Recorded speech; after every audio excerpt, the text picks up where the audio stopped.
열리는 대통령 취임 4주년 특별연설에서 임혜숙, 박준영, 노형욱 장관 후보자 거취에 대한 언급이 있을지 관심인 가운데 지금 이 시각 송영길 신임 당대표와 홍남기 부총리 등이 모인 고위 당정청 회의에서 임명 문제를 논의하는 것으로 전해졌습니다. 해외 유입 환자가 91일 만에 최다를 기록했습니다. 특히 인도발 확진자가 늘면서 변이 바이러스 확산이 우려되는 가운데 하루 1차 백신 접종자 수는 10,000명대로 급감했습니다. 입양된 2살 아이가 학대로 의심되는 상처를 입고 의식불명에 빠졌습니다. 경찰은 아동학대 혐의로 양아버지를 긴급 체포했습니다. 문재인 정부 출범 이후 기업 규제 관련 입법 심사 건수가 50% 늘고 기업들이 정부와 지자체 등에 내는 준조세 부담도 10조 원가량 증가한 것으로 나타났습니다. 문정부 출범 4주년을 맞아 국내 기업의 경영 여건을 들여다봤습니다.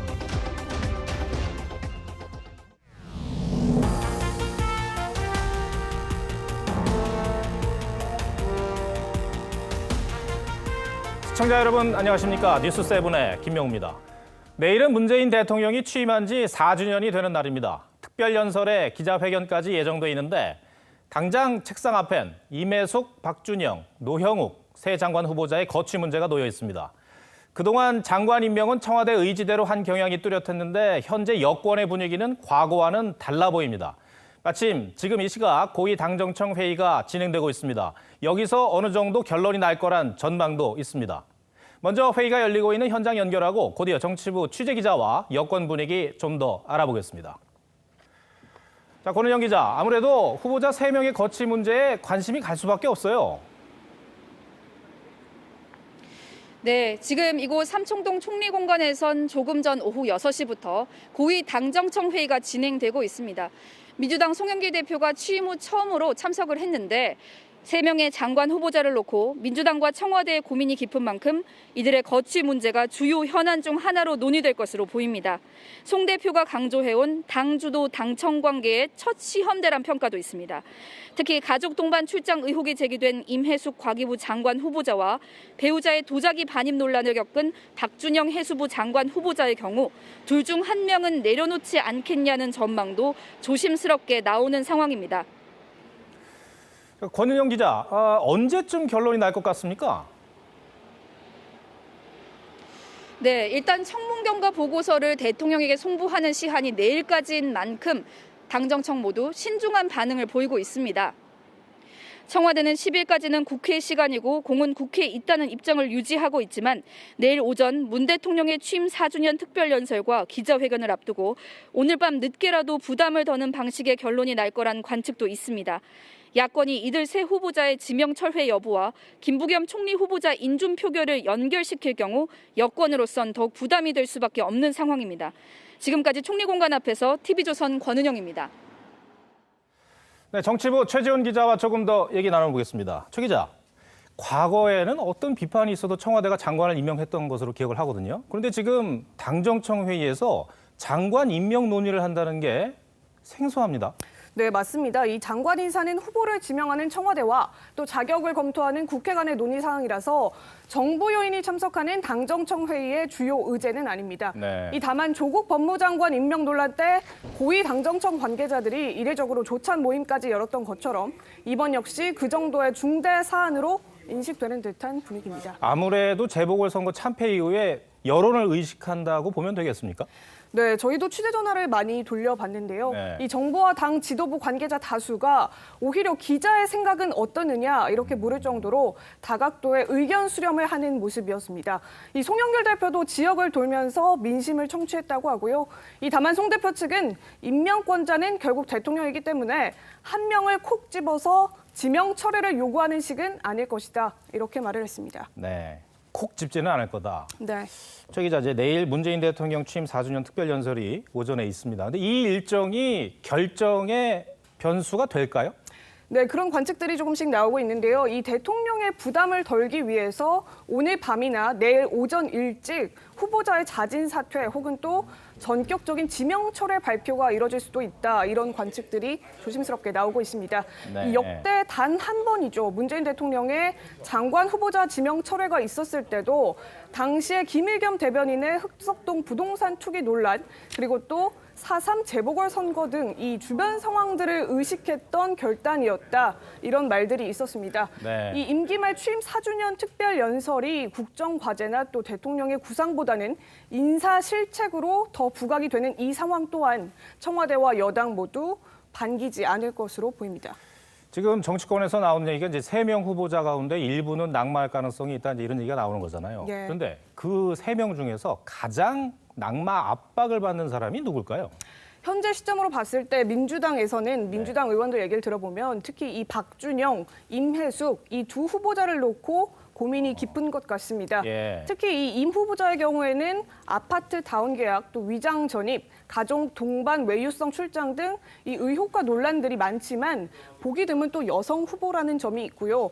이 박 후보자는 도자기 반입 논란으로 민심을 건드린 측면이 있지만 본인 문제가 아닌 부인 문제인데다가 재산이 적다 이런 점에서 각각 고민의 여지들이 있다고 합니다. 최 기자, 지금 이제 국민의힘 같은 경우는 3명 장관 후보자 임명 여부를 보고 김부겸 총리 후보자도 판단을 하겠다 이런 생각을 하고 있는 거죠? 네, 그런 말들을 하고 있는데 이 국민의힘은 새 후보자의 임명을 강행할 경우에 김부겸 총리 후보자도 반대하겠다 이러면서 김 후보자의 청문 보고서 채택 일정 자체를 보류해 놓고 있는 상황입니다. 네. 이 국민의힘은 내일 문재인 대통령이 회견에서 공개적으로 직접 후보자 지명 철회를 발표하라 이렇게 압박까지 하고 있는 상황이거든요.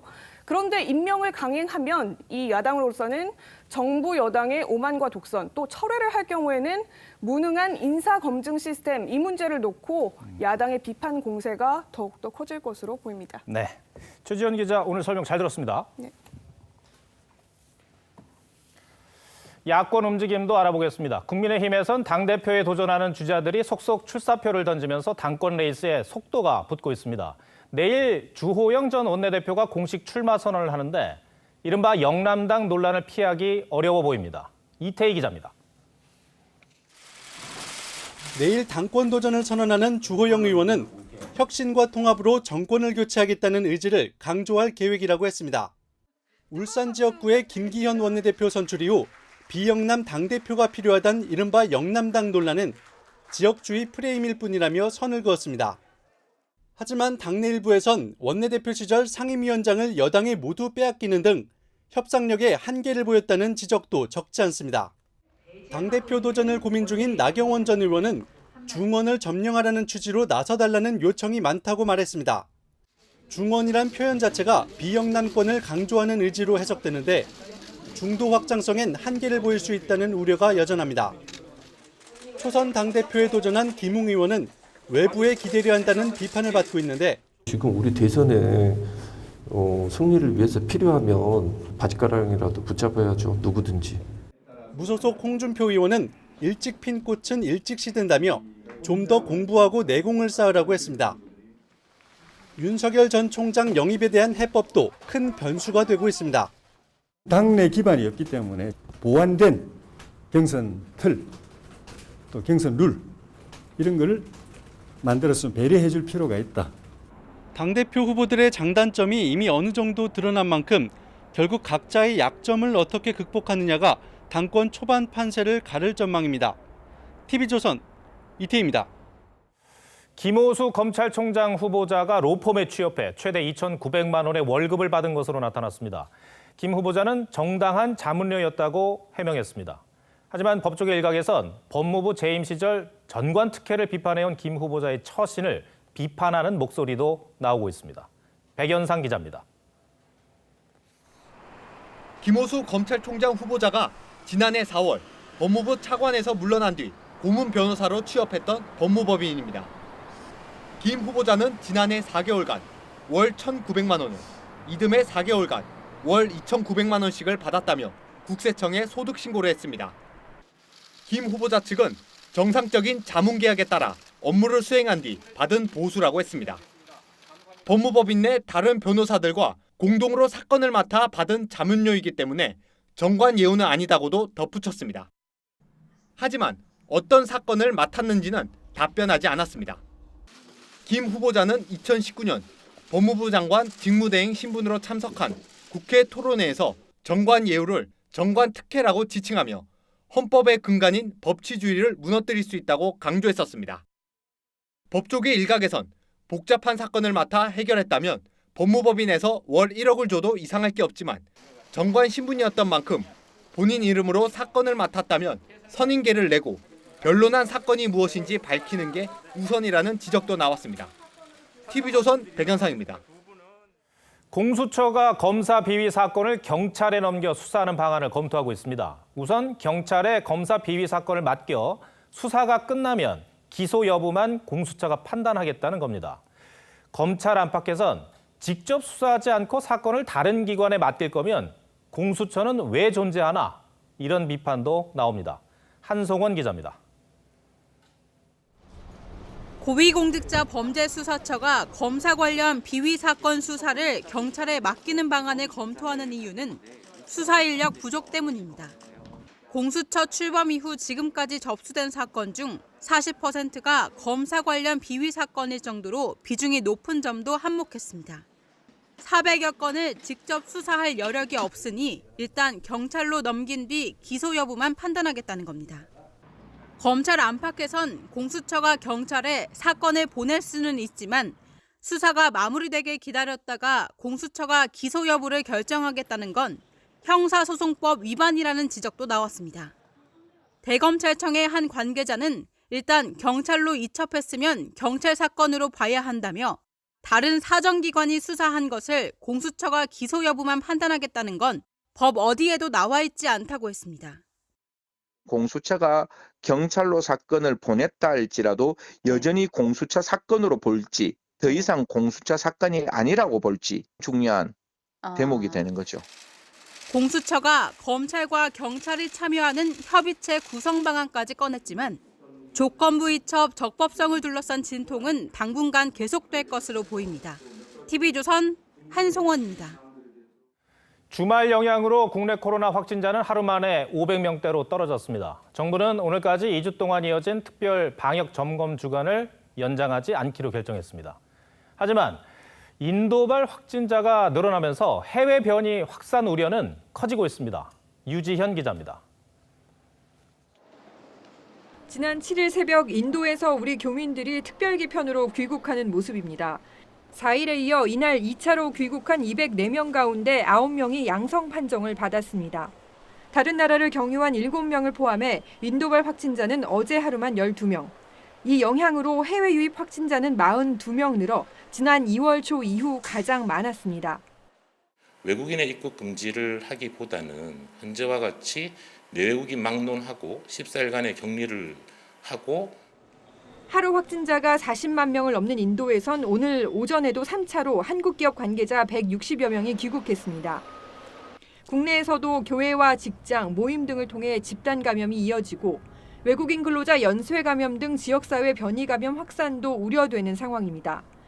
다만 확진자가 전반적으로 감소 추세여서 정부는 장차관이 주관하는 특별 방역 점검 주간을 오늘로 종료한다고 밝혔습니다. 한 주일 한 주일이 특별 주간이라고 하는 각오와 자세로 방역에 임하여 반드시 조만간 일평균 확진자 수가 500명 이하로 떨어지도록 최선을 다해 주시기 바랍니다. 요양병원 11명 확진 등 확산세가 이어지는 여수는 2단계를 16일까지 연장합니다. TV조선 유지현입니다. 백신 부족으로 접종 속도 역시 주춤한 상태입니다. 어제 1차 접종자는 10,000명을 간신히 넘겼는데 하루 26만 명에 달했던 지난달 말에 비하면 절벽 수준입니다. 내일부터는 65세 이상 접종 예약이 시작되는데 백신 수급이 잘 될지 걱정입니다. 최원영 기자가 보도합니다. 접종센터를 가득 채운 대기 의자에 어르신들이 빼곡히 앉아 있습니다. 하루 1차 접종자 수가 25만 9천 명에 달했던 지난달 30일 서울 마포구 백신 접종센터 모습입니다.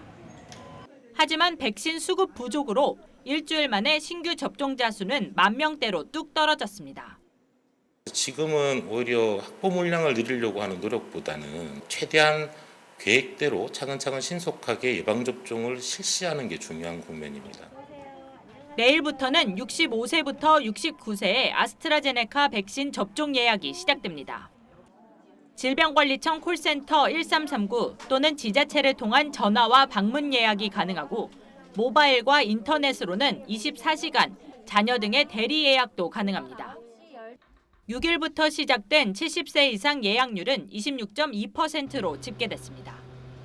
국민들께서 접종 순서가 오면 백신 효과에 대한 믿음을 가지시고 접종 예약과 접종에 적극 임해 주시기를 거듭 요청드립니다.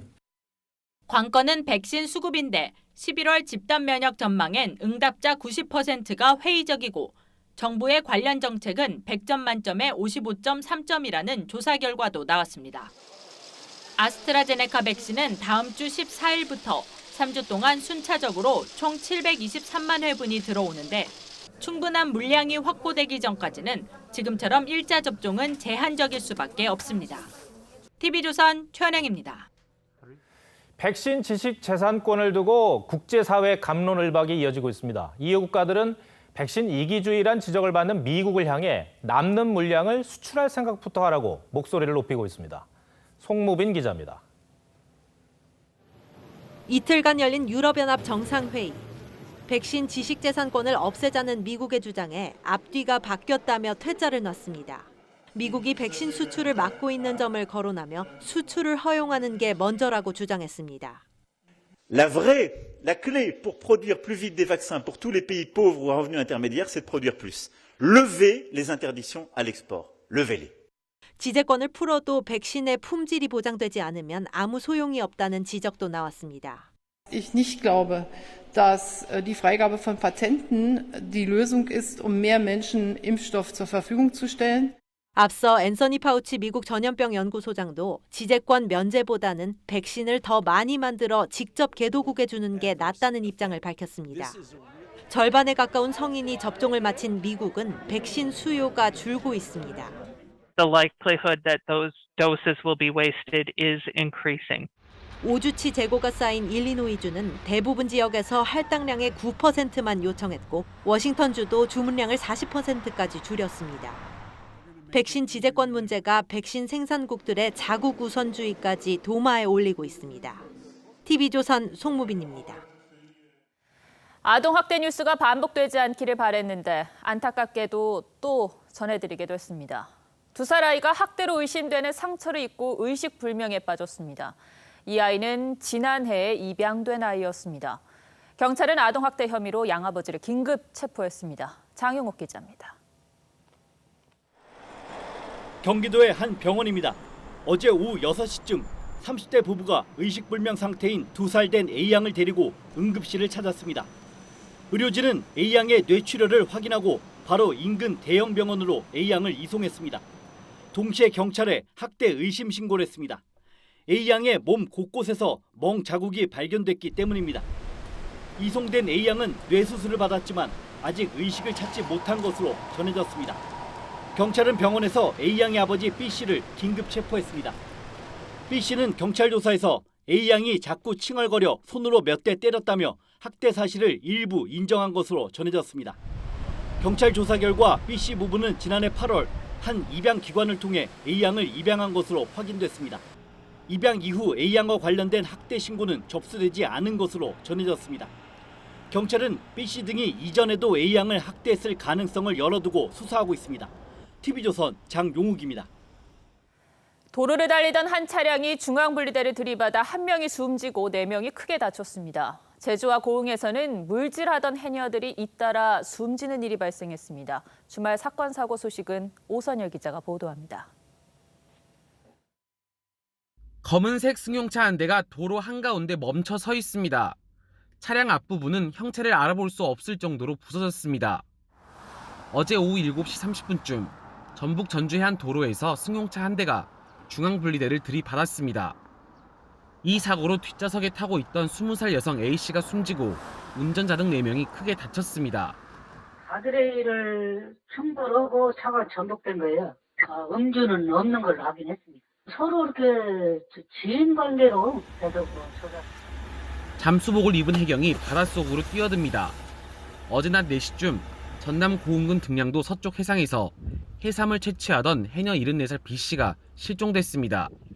B씨는 실종 18시간 만인 오늘 오전 10시 반쯤 사고 지점으로부터 300m 정도 떨어진 곳에서 숨진 채 발견됐습니다. 수중 잠수 장비 같은 공기통을 메고 들어가셨는데 발견된 될 때는 장비가 없이 발견됐습니다. 어제나 제주에서도 물질하던 80대 해녀가 의식을 잃고 표류하다 구조됐지만 숨졌습니다. 경찰은 목격자 등을 상대로 정확한 사고 경위를 조사하고 있습니다. TV조선 오순열입니다. 택배 상자에는 개인정보가 많이 적혀 있는 데다 낯선 택배기사가 방문하다 보니 여성들은 택배를 직접 받는 게 꺼려질 수 있죠. 그래서 서울시가 여성 안심 택배함이라는 걸 만들었습니다. 예산을 투입해서 9년 전 11곳이던 택배함은 20배 넘게 늘었는데 정작 여성들의 이용률은 더 떨어지고 있습니다. 현장에 가보니 그럴 수밖에 없는 이유가 있었습니다. 전정원 기자가 취재했습니다. 여성 안심 택배함 표지판을 따라가 보니 주차된 차량 뒤 후미진 공간에 택배함이 놓여 있습니다. 안심을 하려고 이용을 하는 데인데 아무래도 어둡고 구석진 곳에 있다 보니까 이용을 잘 안 하게 되더라고요. 나무에 가려져 대낮에도 찾기 힘든 다세대 주택 지하 주차장에 있는가 하면 청년 유동인구가 적은 경로당 안에 설치된 곳도 있었습니다. 강남의 한 주유소입니다. 여성 안심 택배함이 이처럼 건물 안 깊숙이 있는데 출입문 비밀번호를 모르면 이용이 불가능합니다. 사정이 이렇다 보니 재작년 서울시가 집계한 여성 안심 택배함 수는 전년보다 7%포인트 늘었지만 이용자 수는 오히려 줄어들었습니다. 서울 시내에 설치된 여성 안심 택배함 261곳을 유지 보수하는 데 들어가는 예산은 올해에만 5억 원에 달합니다.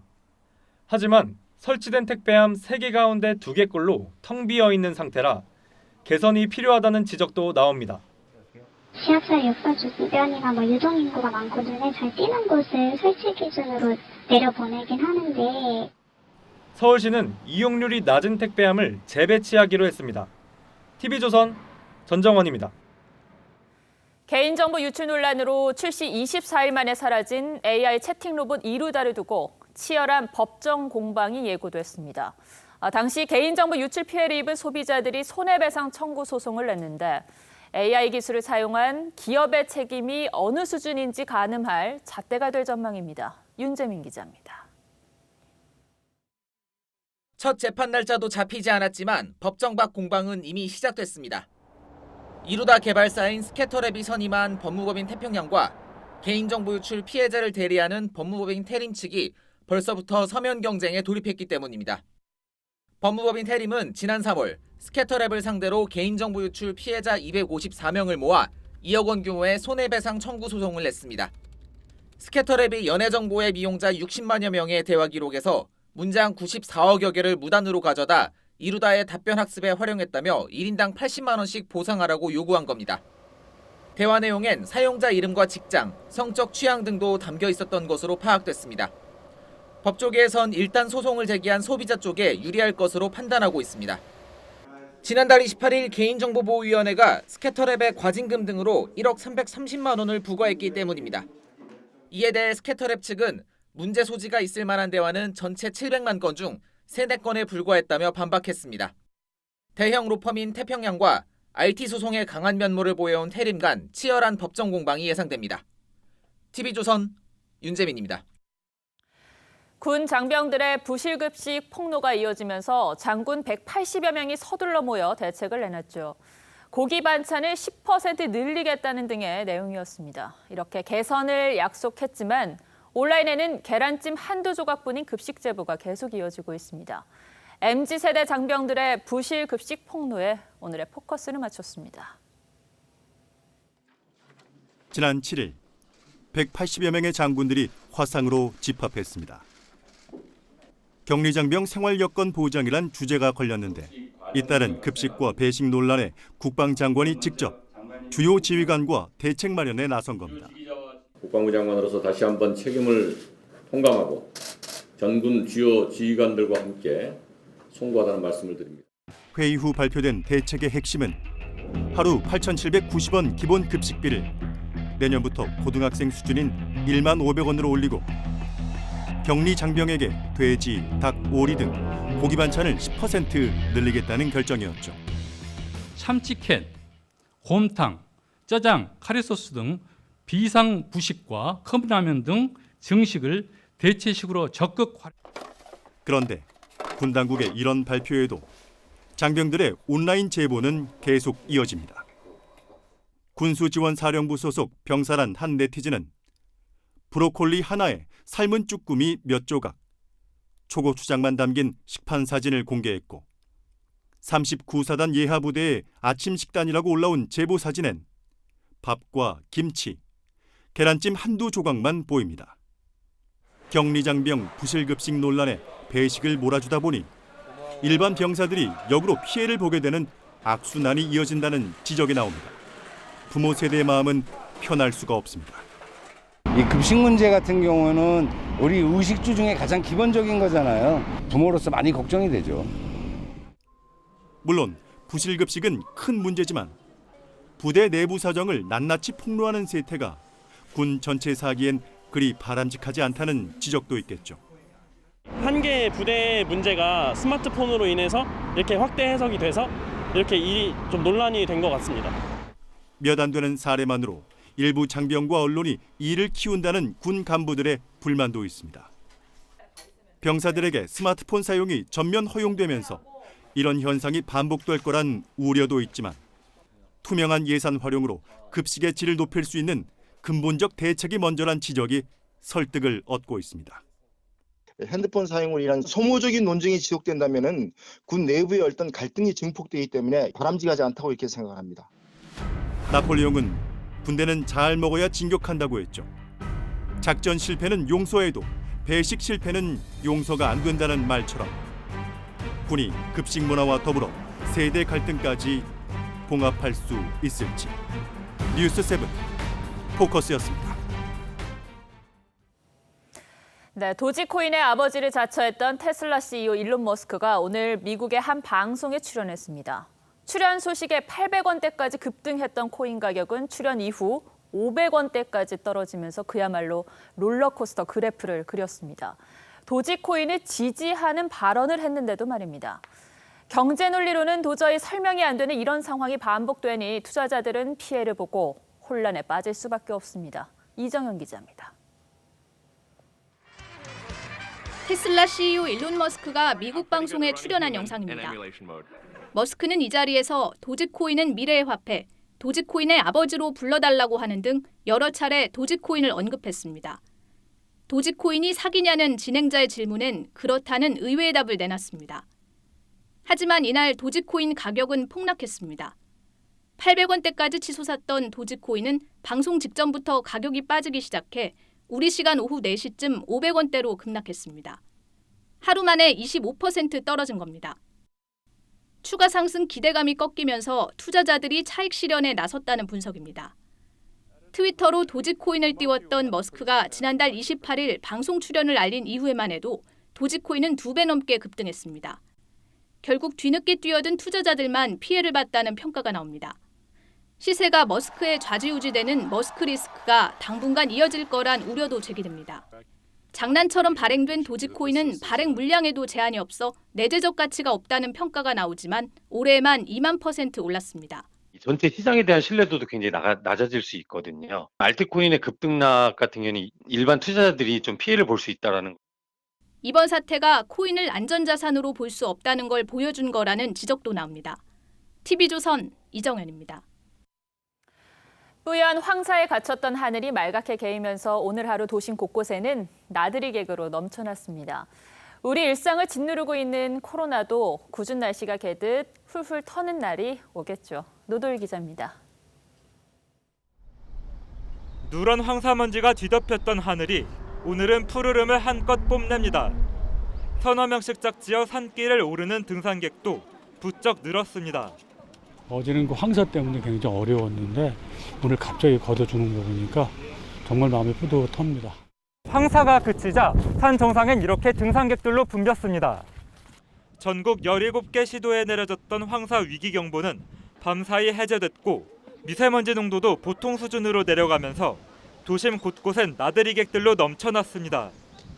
어제 미세먼지나 이런 황사 때문에 많이 힘들어가지고 날씨도 안 좋고 등산도 못했는데 오늘은 그래도 날씨가 이렇게 맑아져가지고 가족 친구들이랑 같이 경복궁엔 기념사진을 찍으려는 관광객들이 몰렸고 오늘 날씨가 좀 좋다 보니까 좀 많이 온 것 같고 어제보다는 조금 많아진 것 같아요 보니까. 서울 연남동 경의선숲길도 가족 단위 나들이 객들로 붐볐습니다. 사람이 너무 많아서 방역 지침이 잘 안 지켜질까 봐 너무 걱정이 돼서 손소독도 열심히 하려고 하고 마스크도 계속 쓰려고 하고 있어요. 방역 당국은 봄철 야외 활동이 늘어날 것으로 예상되는 만큼 철저한 방역 수칙 준수를 당부했습니다. TV조선 노도일입니다. 코로나 백신을 맞은 뒤 백신 여권으로 가장 하고 싶은 것은 해외여행이라는 조사 결과가 나왔습니다. 그만큼 여행에 대한 욕구가 큰 건데요. 그래서인지 무착륙 비행은 물론 비행기처럼 꾸민 테마 카페도 인기라고 합니다. 이정민 기자가 취재했습니다. 비행기 같은 외관에 탑승구 모양 출입구로 들어서면 실제 승무원들이 주문을 받고 비행기 안에서처럼 카트를 끌고 와 서빙을 합니다. 실례하겠습니다. 주문하신 기내식 준비해드리겠습니다. 승무원 기내식 어디 쪽으로 준비해드릴까요? 한 항공사가 운영하는 카페인데 비행기에 탄 기분을 만끽하려는 손님들로 북적입니다. 점심시간에는 특히 손님들이 많이 오셔가지고 기내식 식사 많이 하고 가세요. 그래서 평균적으로 한 기내식만 200개 이상 정도는 팔리는 것 같고 기내식을 먹고 사진도 남기며 비행기에서의 기억을 되살립니다. 추억을 만들어주고 싶어서 아이들과 함께 방문을 했는데 직접 승무원분들이 직접 이렇게 해주시니까 너무 기분이 좋았고요. 진짜 비행기를 탄 것 같은 느낌이 들었습니다. 면세점들도 일정 금액 이상 면세품을 구매하면 선착순으로 무착륙 비행 티켓을 주는 행사를 잇따라 진행 중입니다. 방금 저희 비행기는 대한민국 영공을 통과하여 일본 영공으로 진입하였습니다. 실제 해외로 가는 것처럼 면세점 쇼핑도 하고 해외 상공을 비행했다 돌아옵니다. 어머니랑 아버지들한테 이렇게 해외여행 할 겸 면세점을 이용하여서 이제 어버이날 선물로 부모님에게 선물을 사드리려고 이렇게 무착륙 비행을 타게 됐고요. 국내 무착륙 관광 비행 운항은 지난달보다 3배 늘었고 최근 넉 달간 인천공항에서만 10,000명 가까이가 무착륙 비행을 다녀왔습니다. 코로나 시대 1년 넘게 하늘길이 막혀 여행에 목마른 사람들이 각기 다른 방식으로 해외여행의 갈증을 풀고 있습니다. TV조선 이정민입니다. 앞서 전해드린 것처럼 내일이면 반부패, 재벌개혁을 10대 공약으로 내건 문재인 정부가 출범한 지 만 4년이 되는 날입니다. 과연 현 정권 아래에서 우리나라 기업들은 경영 여건에 대해 어떤 생각을 했을까요? 지난 4년 동안 현 정부의 규제 관련 정부 입법 심사 건수는 4,600건이 넘고 국회에선 3,900여 건의 규제 관련 법안이 발의됐습니다. 경영계에선 개혁을 내세운 정부가 규제에만 열을 올렸다며 한숨 쉬고 있습니다. TV조선 기획 취재, 먼저 박상현 기자가 보도합니다. 산업재해 경영진의 처벌을 담은 중대재해처벌법. 경영계의 반발은 거셌습니다. 경영계가 생각하기에 너무 감당하기 힘든 과잉 입법입니다. 기업들의 불만이 극에 달했지만 사고가 터지면 무조건 이제 대표가 책임지라는 거라서 기업이 이제 잠재적인 범법자로 만드는 것과라고 이제 좀 생각이 듭니다. 지난 1월 법안은 국회를 통과했습니다. 실제 현 정부 들어 규제를 강화하거나 새로 만들기 위한 정부 입법 심사 건수는 정권 초기인 2017년 1,000여 건에서 지난해 1,515건까지 증가했습니다. 규제 관련 의원 발의 법안도 4년 동안 3,900건이 넘습니다. 각종 규제에 기업 대표이사를 맡지 않으려는 분위기까지 생겨났습니다. 중소기업의 CEO는 언제 감옥 들어갈지도 모르고 언제 경찰에 맨날 불려다니는데 누가 그걸 하겠냐고. 반면 기업들이 느끼는 규제개혁 체감도는 해가 지날수록 낮아지고 있습니다. 개혁이 아닌 기업 옥죄기라는 얘기입니다. 기업 10곳 중 4곳은 규제 법안을 이유로 고용 축소까지 검토하는 것으로 조사됐습니다. 여기에 현실을 고려하지 않은 최저임금 급등, 주 52시간 강행 등은 경영 여건을 악화시켰습니다. 2017년부터 지금까지 계속 제조업 일자리가 줄고 있어요. 우리는 그런 일자리가 해외로 옮길 수밖에 없는 그런 상황을 만들었죠. 문재인 정부 4년 쏟아지는 각종 규제, 기업들의 고통은 갈수록 커졌습니다. TV조선 박상현입니다. 기업들이 느끼는 부담은 이뿐만이 아닙니다. 교통 유발 부담금부터 개발 제한 구역 보전 부담금까지 이 기업들이 중앙정부와 지자체 등에 내는 돈을 준조세라고 합니다. 문제는 경영 성과와 상관없이 기업들이 지는 부담이 점점 늘어나고 있다는 점입니다. 이어서 이상배 기자가 보도합니다. 서울 잠실입니다. 주변 상가들로 잠실 일대가 교통체증을 빚는 것을 고려해 이 회사는 해마다 교통유발 부담금을 지자체에 납부하고 있습니다. 지금까지 납부한 금액만 75억 원. 코로나 사태로 매출 감소에 신음하고 있지만 올해는 면제 요건도 사라져 더 많은 부담금을 내야 할 처지에 놓였습니다. 공장 착공 뒤에 해당 부지가 그린벨트에 묶인 완성차 기업도 있습니다. 증설 허가를 받으려 했지만 1,800억 원에 달하는 부담금 압박에 결국 투자 철회를 결정했습니다. 공장이 이미 만들어진 곳에서 증설을 하는데도 구역 보전 부담금이 부과된 기업들도 있습니다. 세금 이외에도 기업들이 지는 부담금이 점점 늘어나고 있는 겁니다. 지난 2019년 수익에 따른 부담금으로 기업들이 낸 준조세는 67조 6천억 원에 달합니다. 같은 해 법인세 총액과 비교하면 93.6%에 달하는 규모입니다. 지난 2017년 58조 원이었던 기업들의 준조세는 지속적으로 증가하고 있습니다. 세금과 다르지만 사실상 강제로 내야 하는 돈이라 매출 변동에도 조정은 사실상 없습니다.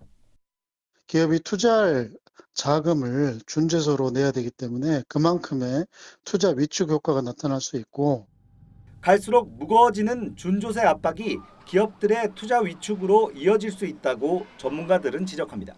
TV조선 이상배입니다.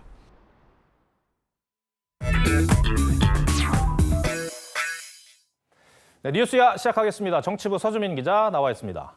첫 번째 물음표부터 볼까요? 예, 첫 번째 물음표는 유시민 기소가 정치적으로 하겠습니다. 네, 화면에도 나와 있습니다만 민주당의 김용민 최고위원이 한 말이죠? 그렇습니다. 이 검찰이 지난 3일이죠. 노무현 재단 계좌를 들여다봤다는 허위 사실을 주장해서 한동훈 검사장의 명예를 훼손했다면서 이 유시민 이사장을 재판에 넘겼습니다. 네. 그러자 김 의원이 페이스북에 유시민 이사장에 대한 대선 출마가 언급되고 있는 현 시점에서 검찰의 정치적인 의도가 의심된다. 그래서 검찰 개혁이 시급하다라고 적었는데요.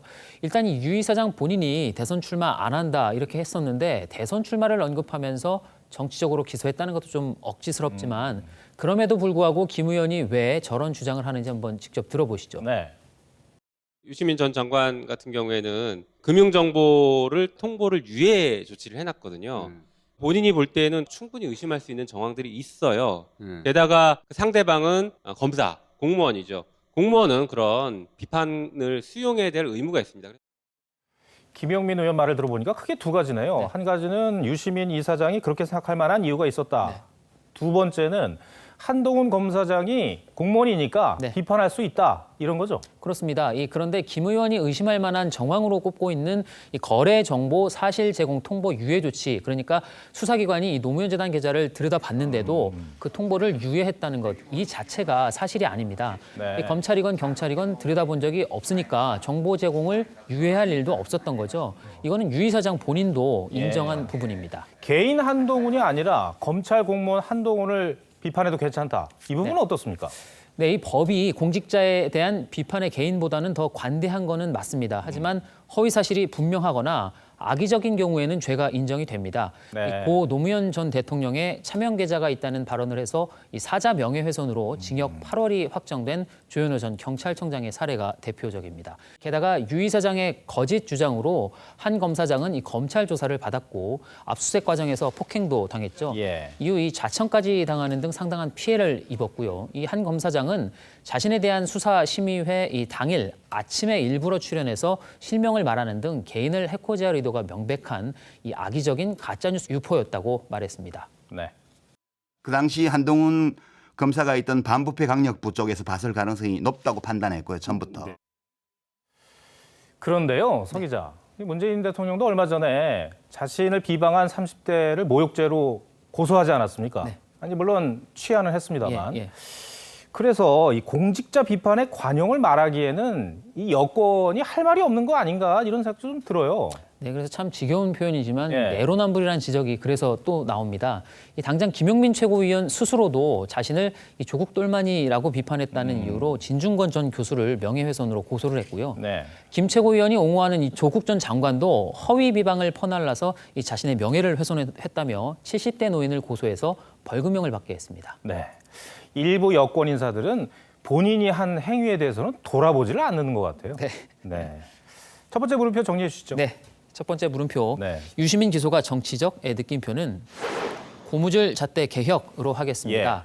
이 김 최고위원이 말한 검찰개혁 외에도 지금 민주당이 주장하는 언론개혁 가운데 하나가 바로 가짜뉴스에 대한 징벌적 손해배상제 도입입니다. 이 한 검사장 개인은 차치하더라도 유 이사장이 퍼뜨린 이 가짜뉴스는 여권에 집요한 검찰 공격 또 수사지휘권 발동 등으로 이어지면서 온 나라를 뒤흔들었습니다. 네. 그 폐해에 대한 손해배상은 어떻게 하시렵니까? 네. 잣대가 매번 달라지니까 진정성을 의심하는 분들이 있는 거 아니겠습니까? 그렇습니다. 네. 두 번째 물음표 볼까요? 예, 두 번째 물음표는 룰의 전쟁 승자는으로 하겠습니다. 네. 이 민주당 친문 진영에서 던진 대선 경선 연기 주장에 대한 얘기입니다. 원래는 9월까지 대선 후보를 뽑도록 당원에 돼 있죠. 네, 그런데 그렇습니다. 이것을 11월 초쯤으로 연기하자 이런 걸로 알고 있는데요. 네. 근데 왜 이 문제가 이렇게 민감한 겁니까? 예, 뭐 이 선두주자는 앞서고 있을 때 하루라도 빨리 후보가 되고 싶은 거고 또 네. 비춰진 후보들은 지지율을 만회할 시간을 그만큼 벌고 싶은 건 어쩌면 당연할 겁니다. 이 특히 친문 진영에서는 여론조사 1위를 달리고 있는 이 지사가 과연 이 문 대통령을 지켜줄 수 있는 후보인가라는 의구심이 여전합니다. 네. 또 일찌감치 이 지사가 이 대선 후보로 확정이 될 경우에 당의 구심력이 이 지사 쪽으로 빠르게 쏠릴 수 있다는 우려도 있습니다. 그러니까 문 대통령의 레임덕으로 이어질 수 있다는 거죠. 예. 다만 경선 연기를 공개적으로 주장한 전재수 의원은 이 코로나 상황과 또 민주당보다 2달 늦은 국민의힘 경선 일정 탓에 흥행이 안 될 것이라는 이유 등을 들고 있습니다. 문제는 이재명 지사 측이 그런 주장을 고지고대로 믿겠느냐 네. 이거 아니겠습니까? 그렇습니다. 그 이유 중 하나가 이 친문 진영의 제3후보로 거론되는 김경수 경남지사의 드루킹 사건 재판 일정입니다. 네. 6월쯤으로 예상이 되는데 여기서 이 무죄 취지의 판결이 나올 것에 대비해서 등판 시간을 벌어주려는 것 아니냐라고 의심을 하고 있는 겁니다. 네. 이 앞서 민영배 의원에 이어서 김병욱 의원도 오늘 이 지지율이라는 건 절대 갑자기 만들어질 수 없다면서 대선 경선 연기에 대해 단호히 반대한다라는 입장을 공개적으로 밝혔습니다. 친문 진영에서는 당원 개정 없이도 네. 경선을 연기할 수 있다 이런 주장을 하는 것 같은데 네. 가능한 얘기인가요? 예, 이 민주당 당원 88조인데요. 예. 대선 후보 선출일을 선거일 전 180일로 규정하면서 상당한 사유가 있는 때에는 당무위원회의 의결로 달리 정할 수 있다라고 단서를 달았습니다. 실제로 2012년도에 런던 올림픽 일정과 또 무소속이었던 안철수 후보의 입당을 종용하기 위해 이 당무위 의결만으로 일정을 늦춘 적이 있긴 합니다. 하지만 지금 상황을 아까 말한 그 상당한 사유로 볼 수 있느냐에 예. 대해서는 이 지사 측 그리고 친문 진영의 해석이 완전히 엇갈리고 있습니다. 서 기자 얘기를 들어보니까 당헌 해석으로 풀 수 있는 문제는 아닌 것 같습니다. 그렇습니다. 네. 두 번째 물음표도 정리를 해주시죠. 네, 두 번째 물음표 룰의 전쟁 승자는의 느낌표는 그들만의 전쟁으로 하겠습니다. 예. 이 정치적으로는 상당히 민감한 문제인 건 맞는데 국민들 눈에는 어떻게 비춰질지 그게 핵심이겠죠. 그런 논의 자체가 국민들한테 딴짓을 하고 있는 것으로 비칠 수 있기 때문에 예, 딴짓으로 비춰질 수 있답니다. 네. 서 기자 오늘 얘기 잘 들었습니다. 네.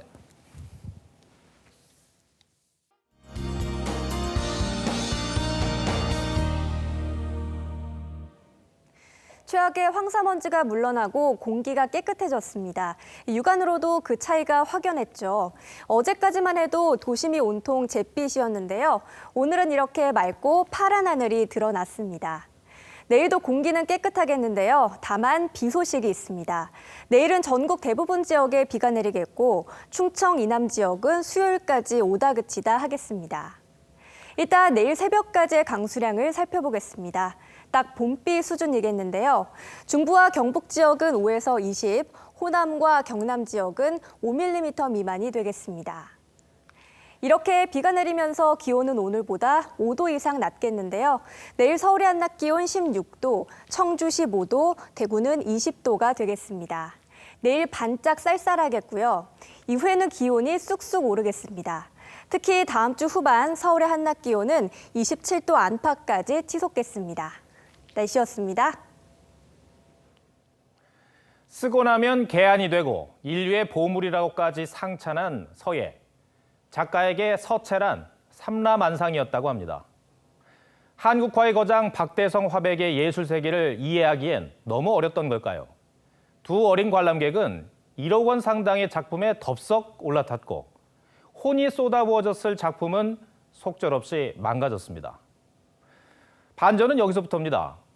작가로부터 돌아온 말은 괜찮다였습니다. 그게 애들이지 뭐. 하나의 상처이자 역사의 한 부분이니 망가졌어도 놔두는 게 낫겠다며 아무 문제 삼지 말라 했습니다. 어른들이 조심해야 한다는 뼈 있는 당부도 잊지 않았습니다. 말로만 꼰대는 되지 말자던 어른들에게 몸소 보여준 울림이었습니다.